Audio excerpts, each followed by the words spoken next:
இன்றளவும் இந்த யுகத்திலும் முருகனுக்கு கண்முன்னே, பக்தர்களின் கண்முன்னே இங்கே வியர்க்கிறது.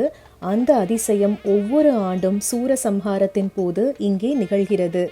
அந்த அதிசயத்தை பற்றியும் இந்த பதிவில் பார்க்கலாம். சிக்கல் சிங்காரவேலவர் கோயில். சிக்கல் சிங்காரவேலரை தரிசித்தால் சிக்கல்கள் யாவும் நீங்கிவிடும் என்பது நம்பிக்கை. சிக்கல் சிங்காரவேலவர் ஆலயம் முருகப்பெருமான் திருக்கோயில்களில் மிகவும் முக்கியமானது. சிக்கல் சிங்காரவேலர் கோயில் அதிகாரப்பூர்வமாக அறிவிக்கப்படாத முருகனின் 7வது படைவீடாகும். இங்கிருக்கும் அம்பாள் வேல்நடுங்கண்ணி என்று அழைக்கப்படுகின்றார். சூரசம்ஹாரம் நடைபெறும் நாளில் இங்கே அம்பாளிடம் இருந்து முருகன் வேல் வாங்கும் நிகழ்வு நடைபெறுகிறது. அவ்வாறு அவர் வேல் வாங்கும் ஒவ்வொரு முறையும் ஒவ்வொரு ஆண்டும் முருகனுக்கு வியர்ப்பதை கண்கூடாக நாம் பார்க்கலாம். இது ஒவ்வொரு ஆண்டும் நடக்கும் பெரும் அதிசயம்.